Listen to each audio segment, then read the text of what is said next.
नमस्कार दोस्तों, मैं आपका स्वागत करता हूं। दोस्तों, जो हमास ने, जो आतंकवादी संगठन है, उसने इजराइल पे जो हमला किया है, उस हमले के बाद दोस्तों दो तीन सवाल उठते हैं। पहला सवाल ये उठता है कि क्या हमास इतना शक्तिशाली है कि इजराइल पे हमला कर सकता है। दूसरा सवाल ये उठता है कि जो हमास, जो अपने को फिलिस्तीन का रक्षक कह लीजिए या फिलिस्तीन का सैनिक कहता है, वो सही है कि इजराइल सही है। और तीसरा सवाल ये उठता है दोस्तों कि क्या हमारे देश का जो ये विवाद चल रहा है उस पर स्टैंड किसकी तरफ होना चाहिए और हमें किसका साथ देना चाहिए। तो दोस्तों, पहले बात करते हैं कि हमास इतना जो आतंकवादी संगठन है इतना शक्तिशाली है कि इजराइल पे हमला कर सकता है। तो दोस्तों, उसका जवाब है नहीं दोस्तों, एकदम नहीं। जो इजराइल की जो सिक्योरिटी एजेंसी है मोसाद, वो उसके बारे में ये कहा जाता है दोस्तों कि अगर उनके खिलाफ कोई पत्ता भी हिलता है तो तुरंत ही उसके बारे में जानकारी देते हैं। तो इस तरह की अब दोस्तों सवाल ये उठता है कि तब फिर इतनी बड़ी सिक्योरिटी एजेंसी है तो इस तरह का हमला कैसे हो गया। तो दोस्तों, इसके पीछे एक इतनी सी बात है दोस्तों कि जो इजराइल के पीएम है बेंजामिन नेतन्याहू, उन्होंने एक बिल लाया है जिस बिल के जरिए वो सुप्रीम कोर्ट, अपने यहाँ की सुप्रीम कोर्ट की पावर को एक तरह से खत्म करना चाह रहे हैं। कहने का मतलब वो ऐसा बिल ला दिए हैं कि जिस बिल के जरिए वो सरकार कोई भी किसी प्रकार का भी फैसला करती, किसी प्रकार का भी कानून बनाती, उसमें सुप्रीम कोर्ट उसका कुछ भी नहीं कर पाएगा। मतलब सुप्रीम कोर्ट उसमें हस्तक्षेप कर ही नहीं पाएगा। सरकार जो चाहेगी वो करेगी, मनमानी करेगी। कहने का मतलब है कि जो वहां के पीएम अपने को नेतन्याहू अपने को राजा घोषित करना चाह रहे हैं। क्लियर सी बात है, बस इतनी बात है। और इस बिल को उन्होंने पास भी करा दिया। और जब ये बिल पास हो जाता है दोस्तों, तो वहां के जो लोग हैं वो सड़कों पे उतर आते हैं। वो कहते हैं इस बिल की वजह से हमारा लोकतंत्र खतरे में है, और प्रदर्शन होता है, विद्रोह टाइप का हो जाता है। काफी सारे लोग इस चीज का विद्रोह करते हैं। प्लस उनका जो अखबार छपता है, अखबार का फर्स्ट पेज दोस्तों ब्लैक होता है। इस जो कानून, जो पीएम साहब, जो इजराइल के जो पीएम साहब है, उन्होंने जो ये जो कानून पास करते हैं, जो बिल पास करते हैं, इसके बाद वहां के अखबार का पहला पन्ना दोस्तों ब्लैक होता है। ठीक है दोस्तों, और सीधी सी बात है कि अगर कोई पीएम इतना पावर में रह गया, कोई सत्ता इतनी पावर में रह गई, जिसके पास इतनी शक्ति रहेगी, जो विपक्ष की बात है ही नहीं सुनेंगे, विपक्ष को दरकिनार कर देगी, तो जाहिर सी बात उस देश में इसी तरह के फैसले लिए ही जाएंगे। और दोस्तों, एक बात और मैं आपको इजराइल के बारे में बता देता हूं कि इजराइल में दोस्तों ऐसा होता है कि जो 18 साल का कोई भी लड़का होता है, उसे सेना में अपनी देना पड़ता है, सेना में अपना योगदान देना पड़ता है। और काफी सारे सेना के जो लोग थे उन्होंने अपने पदों को त्याग दिया और इस विरोध में शामिल हो गया। और शायद और काफी सारा उन्होंने विरोध किया कि हमारे लोकतंत्र इस तरह से खतरे में है।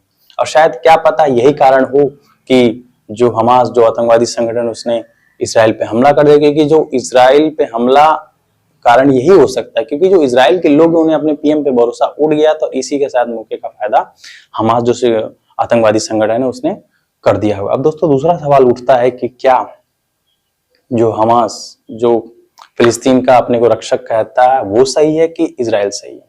तो दोस्तों, जब 1947 से 1948 में जब इन दोनों का भागों को डिवाइड किया गया था, जब टू स्टेट बनी थी, टू स्टेट पॉलिसी बनी थी, तो जाहिर सी बात है कि इनको इजराइल को भी कुछ पार्ट दिए गए थे और फिलिस्तीन को भी कुछ पार्ट दिए। लेकिन धीरे धीरे करते करते इजराइल ने उन पार्ट्स को खत्म कर दिया, वहां के फिलिस्तीनियों को खदेड़ के एक जगह पे लाके रख दिया। वो चाहे वो वेस्ट बैंक की बात कर लें, चाहे गाजी सिटी की बात कर। दोस्तों, गाजी सिटी की क्या ही बात किया जाए दोस्तों। गाजी सिटी में दोस्तों फिलिस्तीनी कम से कम 70 लाख है। और वहां की स्थिति है दोस्तों कि वहां का पानी, खाना और रहने की व्यवस्था से लेकर सब कुछ कंट्रोल इजराइल के पास है। कहने का मतलब वो चाहे जैसे चाहे वैसे उनको गुलाम बना के रखे, जैसे चाहे वैसे रखे, सब उनके हाथ में है। वहां की स्थिति ऐसी है दोस्तों कि वहां लोग भूखमरी की स्थिति, खाने के लोग मजबूर हैं और एकदम जिंदगी एकदम बद से बदतर है।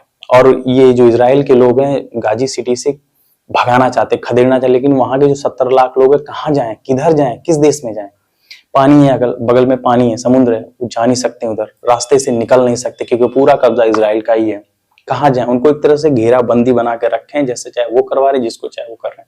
अब दोस्तों, अब तीसरा सवाल ये उठता है कि हमारा साथ, हमारा स्टैंड किसके साथ होना चाहिए दोस्तों। जब तीसरा सवाल ये, तो दोस्तों हमारे देश के प्रधानमंत्री ने क्लियरली कह दिया है कि हम इजराइल के साथ है। लेकिन दोस्तों, पहले हमारे देश की ये थ्योरी नहीं थी। पहले हमारा देश क्या कहते हैं कि फिलिस्तीन को सपोर्ट किया था। जब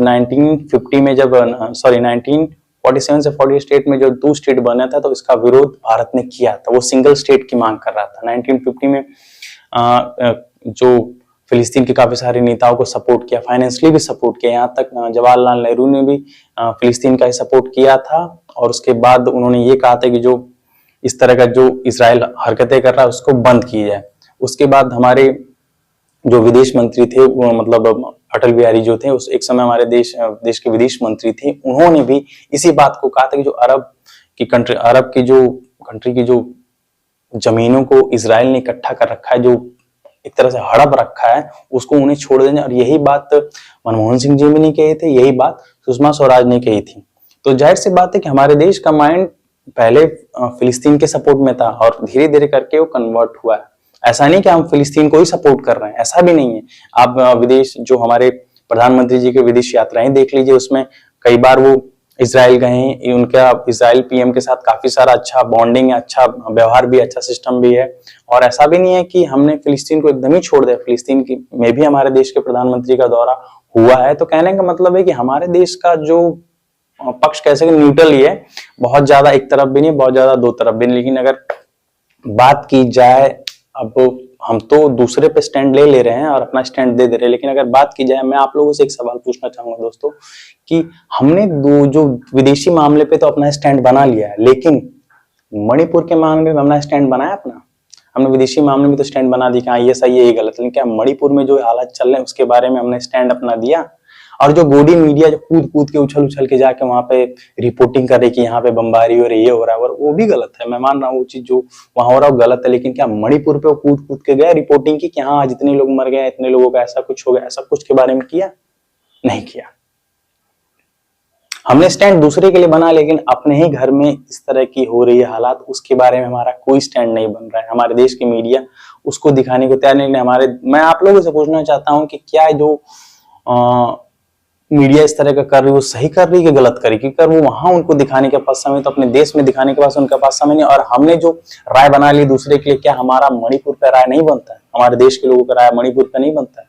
वहां पे हर एक व्यवस्थाएं खत्म है। हम कह रहे हैं हमारा घर जल रहा है, हम अपने पहले घर को संभालेंगे ना, कि हम पहले पड़ोसी घर को बचाएंगे। बस दोस्तों, अगर वीडियो पसंद आए तो लाइक कर दीजिएगा, शेयर भी कर दीजिएगा, प्लीज कमेंट के माध्यम से जरूर बताइएगा कि आप लोगों की क्या राय है इस जो आतंकवादी हमला हुआ इसमें आपकी क्या राय, मणिपुर पे आपकी क्या राय। और चैनल को प्लीज सब्सक्राइब करिएगा। तब तक के लिए टाटा, गुड बाय, जय हिंद।